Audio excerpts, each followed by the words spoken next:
Hello everyone, আবার একটি ছোট্ট ভিডিও নিয়ে চলে এসেছি। কাজ করতে করতে দেখি বাইরের তুমুল বৃষ্টি। তো ঘরে বসে তো কাজ নেই, বাইরে ব্যালকনিতে এসে দাঁড়ালাম। বাইরের ব্যালকনি থেকে এই দৃশ্যটা বড্ড প্রিয়। সকাল ঘুম থেকে উঠে এখানেই সোজা আসা আগে। এখানে যেই সব টবগুলো রয়েছে এগুলো ফ্ল্যাটে যে আগে ছিল তারাই রেখে দিয়ে গেছিল। একটু জল পেয়ে ওই লিলি ফুলের গাছ থেকে চারা বেরিয়েছে।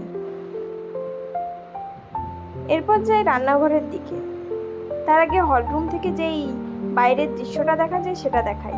ওখানে কমপ্লেক্সের বাচ্চাগুলো বৃষ্টিতে খেলা করছে।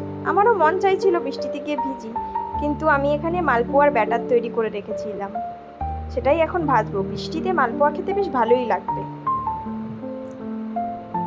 আমি এই ব্যাটারে দিয়েছিলাম কলা, আটা, ময়দা আমার কাছে ছিল না বলে আটা দিয়ে সুজি দিয়ে বানিয়েছিলাম।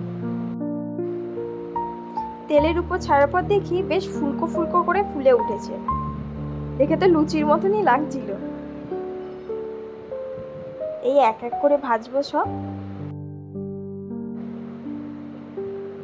পর এপাশ ওপাশ করে বেশ লাল লাল করে ভেজে নেব। আমার দিদার হাতের মালপোয়া খেতে খুবই ভালো লাগতো। বেশ নলেন গুড় দিয়ে লালচে করে ভেজে তুলতো। আর বাসি মালপোয়া খেতে কার না ভালো লাগে।